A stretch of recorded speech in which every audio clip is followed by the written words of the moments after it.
Hello जी, राम राम सारे ने आप सबका स्वागत है मेरे ब्लॉग में। तो आज मैं आपको एक सेठ हो लक्ष्मी माँ की कहानी सुनाना चाहती हूँ। तो बने रहिए आप मेरे यूट्यूब चैनल पर। अगर आपको पसंद आए तो इसे लाइक और सब्सक्राइब कर देना। तो चलो हम अपनी कहानी को करते हैं स्टार्ट। एक सेठ से लक्ष्मी माँ रूठ जाती है और जाते हुए बोली कि मैं यहाँ से जा रही हूँ, अब मेरी जगह नुकसान आएगा तो तुम तैयार रहना, और जाते हुए मुझसे कुछ मांगना चाहते हो तो मांग लो। लेकिन सेठ बहुत ही समझदार था और विनम्रता से बोला, माता आप जा ही रही हैं और नुकसान मेरे घर आ ही रहा है, तो मुझे बस एक वरदान दे दीजिए कि मेरे परिवार में आपस में प्रेम बना रहे। लक्ष्मी माँ जी मुस्कुराई और तथास्तु कहा और वहां से चली गई।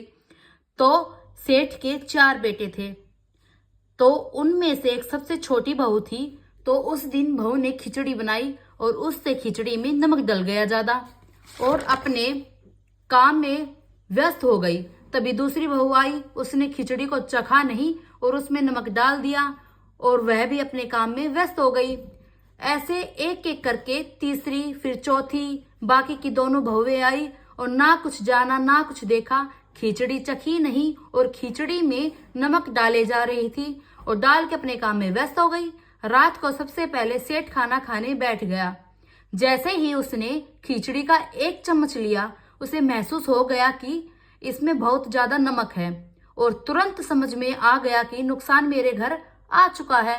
किसी से कुछ नहीं कहा, चुपचाप खिचड़ी खाई और चला गया। उसके बाद खाना खाने की बारी बड़े बेटे की आई। जैसे ही बेटे ने खिचड़ी का एक चम्मच लिया, परिवार वालों को पूछा, पिताजी ने खाना खा लिया? किसी ने कहा, हाँ खा लिया। तो उन्होंने कुछ कहा नहीं? नहीं, कुछ नहीं कहा। तब परिवार वालों ने जवाब दिया, पिताजी तो बिना कुछ कहे चुपचाप खिचड़ी खाकर चले गए। तो बेटे ने भी चुपचाप खिचड़ी खाई और वहां से चला गया।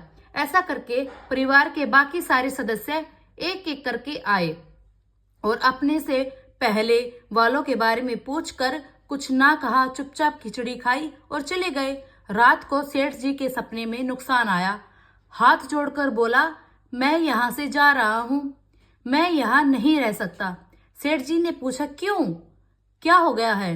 नुकसान ने कहा, तुम सब ने मिलकर 1 केजी नमक, 1 किलो नमक खा लिया और किसी ने ना कोई चिल्लाया, ना कोई बहस की, ना किसी ने किसी पर गुस्सा किया।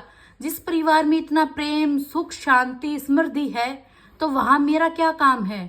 समझने वाली बात यह है कि जिंदगी है तो उतार चढ़ाव, सुख दुख, फायदा नुकसान सब चलता रहता है। जिस परिवार में आपस में लोगों में प्रेम, सुख, शांति, छोटों में आदर और बड़ों में बड़प्पन, उस परिवार का कोई भी नुकसान, कुछ आपदा कुछ नहीं बिगाड़ सकती। तो मोरर, हमें अपनी लाइफ में जो भी हमारे उतार चढ़ाव आते हैं, हंसकर सहन करने चाहिए, ना कि किसी भी बात का बवंडर बनाना चाहिए और प्रेम में सुख शांति से रहना चाहिए। तो अगर आपको मेरी कहानी अच्छी लगी है तो इसे लाइक सब्सक्राइब कर देना। मिलते हैं नेक्स्ट ब्लॉग में, तब तक के लिए जय श्री राम।